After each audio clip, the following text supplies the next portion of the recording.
Welcome to a strategic plan for Dresscode in Q4 of 2019 by Chad, Samantha, Camille, Emone, and Monika.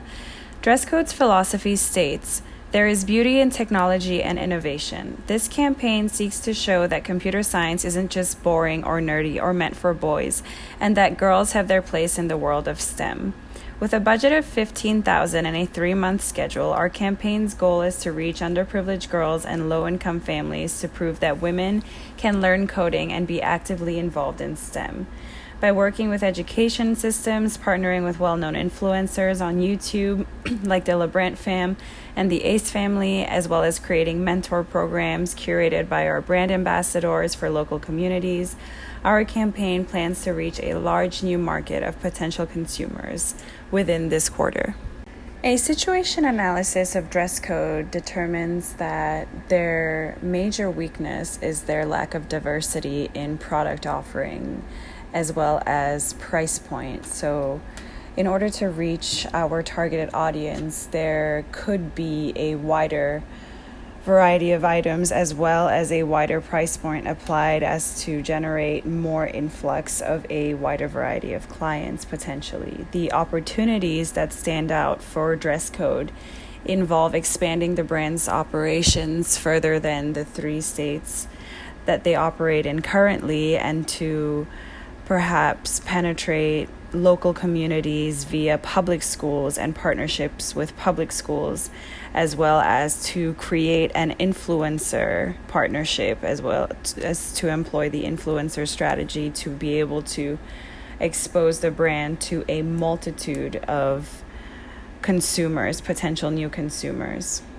Some of the major problem and consequences that stand out for Dresscode are questions like, how will Dresscode stand out from companies like Tinker? Well, Dresscode will expose messages through well-known YouTube influencer families, such as the Ace family and the LeBrant fam, who both together amass over 18 million followers and generate about 7 million views per video between these 2 families. And so therefore, these are the types of markets that we are looking to promote Dresscode through, as to communicate our message and the brand's philosophy and mission to a wide audience of people. Another problem and consequence that stands out is, how will we implement programs and pricing plans for Dresscode? Well, we will create monthly, quarterly, and yearly plans available for individuals and families to sign up for Dresscode, in order to create an incentive as to keep on going with the company's mission to keep girls learning and to never stop the momentum of learning new things and immersing in STEM. Our campaign's goal is to reach underprivileged girls in low-income areas as to enable them the opportunity to learn a skill that will ultimately give them further opportunities than what they have currently provided by this public school system. We believe that this type of exposure will open the brand's launch to market with a positive and empowering message for girls from all walks of life. This goal is very much aligned with the brand and company's mission and philosophy, so that we may promote the company message as well as determining and applying our own campaign. Our campaign objectives consist of output, informational, attitudinal, and behavioral objectives. For output, it is very straightforward. We do intend to release press releases, oral presentations / conferences, and as well as maintain our social media consistency throughout the campaign in order to afford our campaign the maximum amount of exposure possible within the community, as well as nationwide generally. Informational objective will be to get our message exposure to the point where our brand is exposed to at least 70% of the nation and at least 20% of the international market by mid-November, which would be the middle of the quarter. This objective we plan on reaching using the YouTube influencer strategy. The attitudinal objective would be to change the narrative of mostly boys being in STEM careers and not girls. The goal here, the aim, is to switch this mindset of students within the public schools that we managed to acquire during the length of this campaign, to switch about 45% of their mindsets to that girls can succeed in STEM and don't always have to steer to the arts.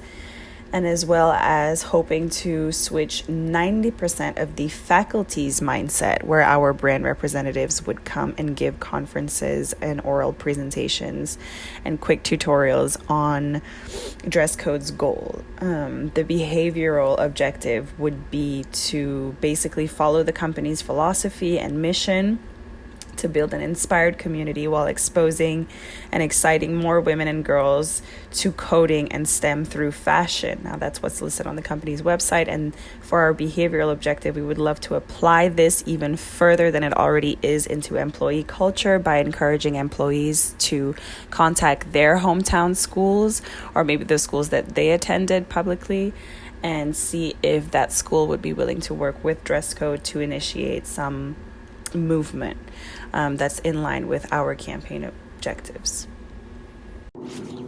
The primary audience for this campaign is girls in low-income areas. A child is considered low income if the family's income is less than twice the poverty threshold. As of 2017, 41% of girls live in low-income households. African Americans are 35% more likely to live in poverty. Following African Americans are both Hispanics and American Indian girls at 31% each more likely to live in poverty. Asian American girls are least likely to live in poverty at 14%, while Caucasian girls are least likely to live in poverty at 12%. Girls who live in poverty are more likely to face challenges across all areas, in specific, lacking the resources needed for educational advances. Parents, colleges and universities, mentors, and educators are the secondary audiences for the campaign. They play as guides in reaching the primary audience. Parents play an important role when it comes to girls in STEM, as young girls begin to lose interest in STEM subjects around the age of 15.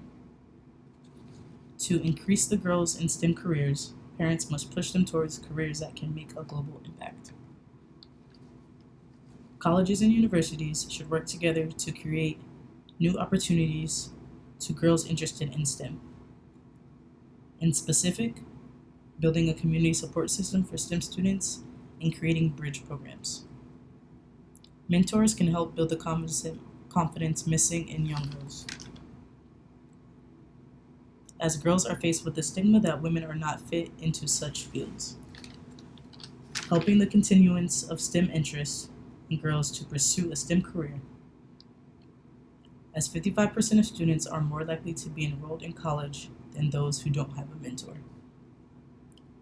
Educators help close the gap between high school and college STEM courses, providing girls with the more effective teaching techniques and methods, and increase of extracurricular STEM activities.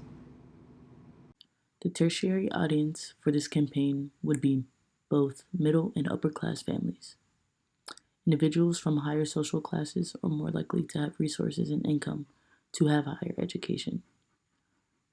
With that being said, schools put more exertion into students from better off homes, giving them more resources and educational advantages for their children.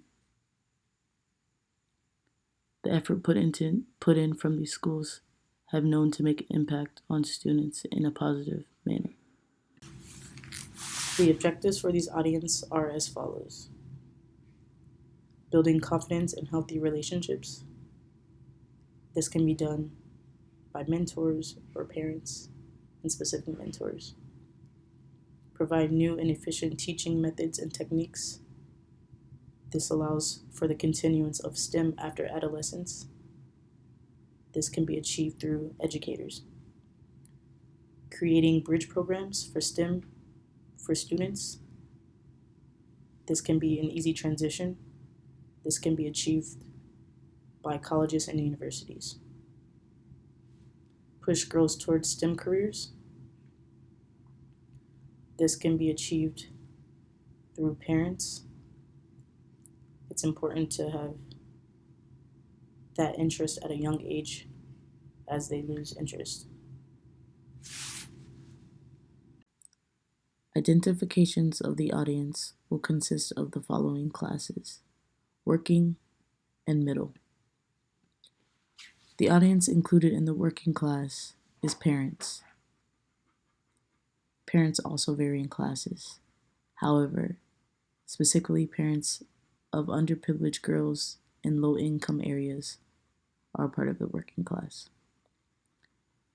The working class is individuals who earn little for the physical work completed for the time they work, whether that be hours or days. Audiences considered middle class are educators and mentors. They are not poor, however, they are not wealthy either. The occupation that they have is considered good. Middle class individuals are typically educated. The basis of this campaign is to create a network of girls that are passionate about STEM and coding and have a strong support system of parents, educators, and mentors. The campaign's major strategy will be to inform and create access to STEM and coding for as many girls as possible through creative methods such as social media advocacy, brand ambassadors, video series, mentor programs, school fundraisers, and more. Giving these girls access to the world of coding opens up doors and gives them the opportunity to empower themselves. Strategies of the campaign include the following: creating a brand ambassador initiative through social media and YouTube influencers utilizing branded content. This visual content will be key. It includes videos featuring influencers detailing both the brand and the products themselves. This allows the development of a social network and builds the reach of Dresscode. Snapchat, YouTube, Facebook, and Instagram will provide an opportunity to create diverse portfolios of content to reach a wider audience. Outside of content focused on the brand itself, messaging regarding the mission of Dresscode will be featured prominently as well. Some of the actions under the social media outreach include a Facebook video series highlighting the importance of STEM and empowering young girls, Snapchat stories highlighting Dresscode products by influencers, and YouTube mini lessons in coding that are informative and allow viewers to take the next step in dress coding. Another strategy will be to build partnerships with selected schools and school districts. Taking the message of dress code to young girls is imperative to the success of this campaign. One of the most important influences in a young person's life is their teacher. Informing faculty and staff comes first. One or a series of presentations, seminars, and workshops in each school will help give educators the tools needed to empower young women on campus. An age-oriented approach from grades 6 through 12 will build the foundation for girls to succeed and pursue STEM careers. Actions under this strategy include presentations and group meetings with faculty and staff, lab days where dress code reps work with young girls on exploring the world of coding, and the focus and approach varies depending on the age group. Ensure mentors available for students so they can reach out with any questions and give guidance to girls that seem to be extremely interested in pursuing coding as a major interest, and creating an opportunity for school fundraising where dress code products are sold as a part of school fundraisers. The communication tactics for this campaign will involve press releases, events, partnerships, and social media upkeep. Press releases are very straightforward. They inform the press of our mission, our goal, what we're here for, and what we hope to achieve during our time here. Within our press releases, however, we will also be providing the option of receiving a press kit with even further information, further content, more photos, more videos, and more testimonies from consumers who have used dress code in the past. For our events, we plan to organize local fundraisers to sponsor the girls a subscription to learn dress code, and as well as initiate partnerships with public schools to give conferences / quick tutorials, which essentially is a form of product demonstration, to a very big audience, as well as raffles. And within these raffles, we will have conditions like sharing on social media in order to participate and perhaps win a subscription to Dresscode or Dresscode bracelet. These events can be held at local malls, town centers, or within school-sponsored events, such as maybe the fundraisers that are held before prom, football games, scholastic competitions, dance shows, and much more. Our partnerships are to be organized with the public school system to initiate the potential events that we have in mind for the community. As well as with social media influencers, our partnerships will be very, very, very essential. The social media upkeep of our communication tactics is probably one of the most primary and paramount components of our tactics, because social media will ultimately be one of our main lines of communication to a big audience and a big public, to expose our message to the public, to bring our brand to market, and to enable the most sales for the brand, as well as the most exposure for the brand's wonderful philosophy and company mission. So these tactics will be applied within our campaign, and within these, we do hope to achieve, and we believe that we can achieve, the objectives that we have set beforehand. The schedule for the dress code campaign will run from October 1st through December 30th of 2019, quarter 4. Beginning October 1st, 2019, a thorough research analysis will be conducted on the market, competitors, and audiences, which will be run bi-weekly throughout the campaign. A daily monitoring will occur of social media strategies through Google Analytics and native analytics, including Twitter, Facebook, Snapchat, and Instagram, to determine the effectiveness of each post and social media following. Scheduling consistent weekly social media postings will help connect with targeted audiences and help establish branding through selected platforms. The social media team will oversee social media objectives that encompasses preparation, revision, posting, and analysis of postings. The public relations team will oversee the remaining objectives related to the press releases, media kit, further research, and analysis, as well as remaining duties. Starting in the month of October, we will be monitoring and analyzing Google and native analytics daily,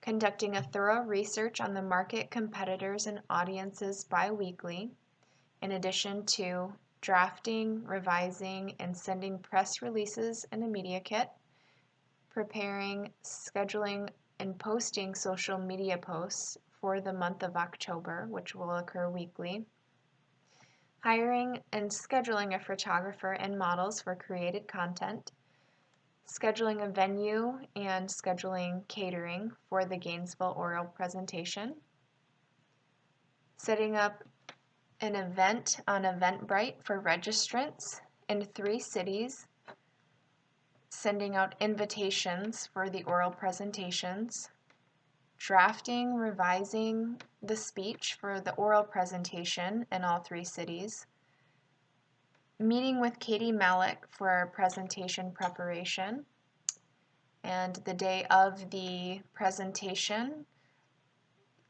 gathering of the catering and preparation for the presentation. And finally, drafting, revising, and sending personalized follow-up emails to educators that will include additional information on future opportunities with dress code and the educators. Starting the month of November, we will continue to monitor and analyze Google and native analytics daily, in addition to conducting thorough research analysis on the market, competitors, and audience bi-weekly. We'll also begin the month by preparing and scheduling social media posts for the month of November, which will occur weekly. Creating and sending invitations to educators in the Jacksonville area. Scheduling the venue and catering for the Jacksonville presentation. And we'll also meet with Katie Malik for presentation prep on November 4th. And finally, the oral presentation in Jacksonville, preparation and presentation will occur on the 15th, and we'll end the month by drafting, revising, and sending out personalized follow-up emails to educators with future opportunity and discounts for dress code. The month of December will continue to monitor, analyze Google and native analytics through daily monitoring, in addition to continuing a thorough research analysis on the market, competitors, and audience bi-weekly. At the beginning of the month, we'll prepare and schedule posts for the month of December that will occur weekly on social media platforms. Posts will be related to holiday events and promotions. Create, organize, and send invitations to prominent educational leaders in the city of Orlando. Schedule venue and catering for presentation in Orlando. Meeting with Katie Malik for presentation preparation. And on the 16th of December, an oral presentation in Orlando, preparation and presentation. And finally, following up with drafting, revising, and sending personalized follow-up emails to educators in Orlando.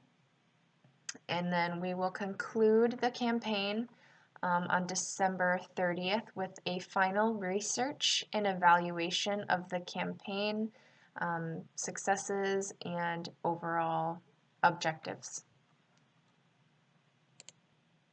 The total budget for the dress code campaign will total $15,000. This includes the variable expenses, including social media ads and boosts, totaling $2,000, $1,000 for the month of October, $500 for the months of November and December. We also allotted $1,000 to miscellaneous expenses. Under fixed expenses, we have $200 in gas, $600 in venue for the oral presentations, which is $200 for each venue at the universities. Catering and refreshments for the presentations is $600, $200 for each presentation, which will be through Starbucks, Quiznos, and Subway. Created content, we totaled $800 for that budget, which includes $500 for a photographer and $300 for the models. Labor for the campaign is $9,000. This includes the bulk of the cost, and this entails research, scheduling, content creation, posting to social media outlets, communication writing and revising, press releases, and media kit, and daily, weekly, and monthly monitoring and analysis. The objectives and standards previously set forth determine the success of this campaign.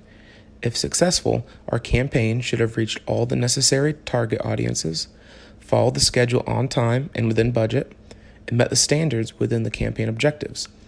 Evaluation assessment is broken down by types of objectives and is the biggest part of our evaluation.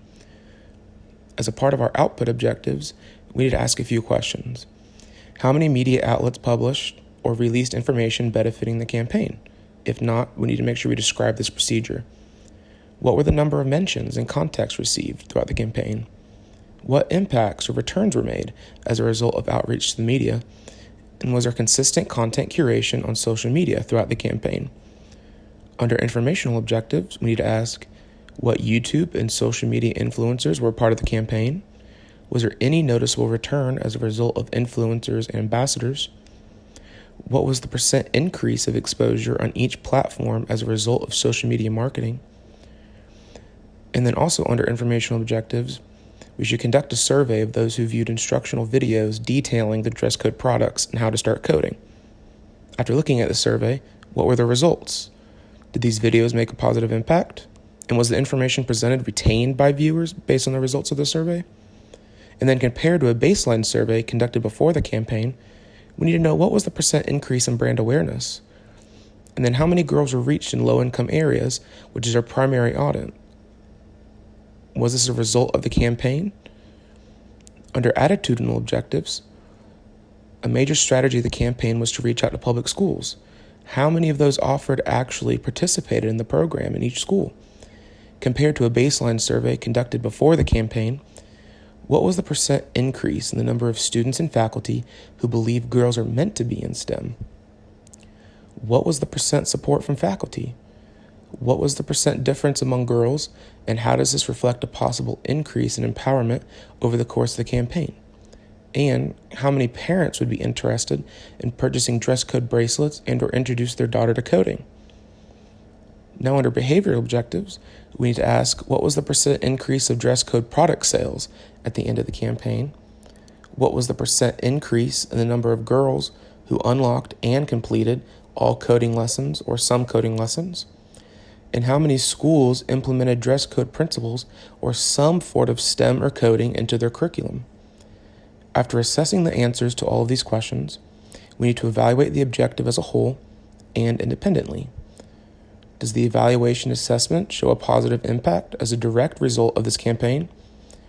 We need to know what specific goals were achieved, and then assess the internal and external variables that went into the result of the campaign, and then determining the strengths and weaknesses of each action and each result should clearly show the success of the strategic campaign.